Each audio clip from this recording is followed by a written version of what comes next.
The story begins. 4 years ago, I attended a horror film festival abroad. After one of the screenings, I had dinner with a British director named Paolo. We talked about our favorite films, creative processes, and sources of inspiration. Surprisingly, we discovered that both of us had encountered paranormal events. We began exchanging ghost stories, and I cautiously shared some incidents from my student days. Paolo, however, recounted a story that changed her life. It was in 2007, right after she graduated from university. She and 3 classmates drove from London to Wales for a 3-day, 2-night adventure. The incident occurred on the second day. That afternoon, the group was driving through desolate roads. Occasionally, they passed small lakes, but mostly the landscape was just grass and trees. Distant hills were shrouded in mist, barely visible. The sky remained a gloomy gray all afternoon. There wasn't a soul in sight, nor any other vehicles on the road. But this didn't bother them as they reveled in their rock music. It wasn't until dusk that they noticed something peculiar by the roadside. "Hey, did you guys see that?" Ben, who was driving, slowed down and pointed ahead. They all noticed a black church looming by the road. It was a massive structure, blending religious and artistic elements.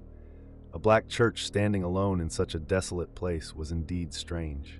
Doris and Paolo quickly checked their maps and travel guides, but there was no mention of a church on that stretch of road. Still, in rural Wales, such oddities might not be so unusual. The mysterious black church, with its inviting warm orange glow from the windows, piqued their curiosity.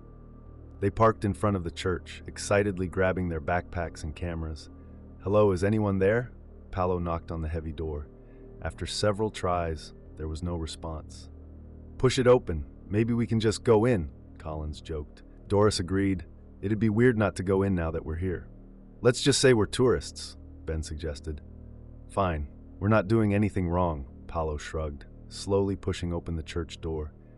Inside, they found a grand chapel with high ceilings and ornate decorations. The central aisle led to a carved stone altar. Rows of wooden seats lined the sides, and the floor was a mosaic of black and white stones forming crosses. Numerous candles lit the room, creating a warm and bright atmosphere. Yet underneath the serene ambiance, the flickering lights felt slightly eerie. The silence was unsettling, as if time and breath were trapped within those walls.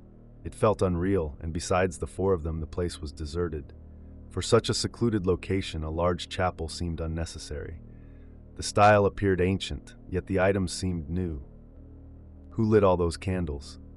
It was as if a crowd had just vanished. The beauty of the chapel soon distracted Paolo. They all took out their cameras, snapping away at objects, each other, and themselves. Collins was the only one using a film camera, cautiously pressing the shutter. A strong wind and rain began battering the windows. "Ha, good thing we came inside," Paolo thought. They chatted and snacked, waiting for the rain to subside. But then, things started to feel off. The wind changed, sounding like wailing cries around the church. Not just one person, but a multitude lamenting around them.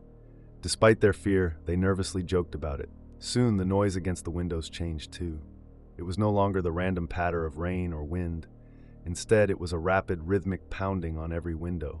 Thud, thud, thud. Fear gripped them, for no storm could cause such sounds. It was like something was trying to break in. Even the highest windows were being hit. With no cell signal, they huddled together, watching the darkened windows. Only their terrified reflections stared back, amplifying their fear. In desperation, they decided to dash back to the car. But once outside, they were stunned. The storm had vanished, and everything was eerily calm. Not even a hint of fog remained. They didn't speak, letting Ben speed away from the sinister black church. At the nearest town, they struggled to comprehend what they had experienced. No one knew of the black church, leaving it an unsolved mystery. They stayed an extra day in town, hoping to continue their trip. But fear overshadowed any desire for adventure. On their way back, they decided to retrace their steps. But the black church had vanished. Where the church once stood, there was nothing. Just wild grass, a discarded snack bag, and tire marks in the mud. Paolo didn't know if the church's disappearance was good or bad. They returned to London in silence, haunted by unanswered questions. All their photos were just blackness, except for one exception. Collins had used a film camera.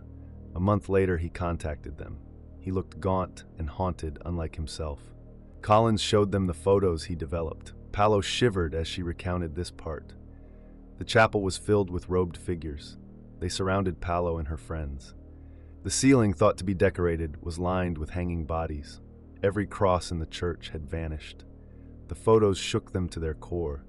They vomited in fear and shock. After heated discussion, they decided to destroy the photos. Paolo, however, took some pictures of the photos as evidence.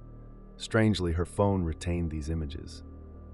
Ben took the originals, planning to consult a priest. That was the last they saw of Ben. He disappeared along with the photos and negatives. Even after police involvement, Ben was never found. Over time, guilt mingled with fear as the group struggled to move on.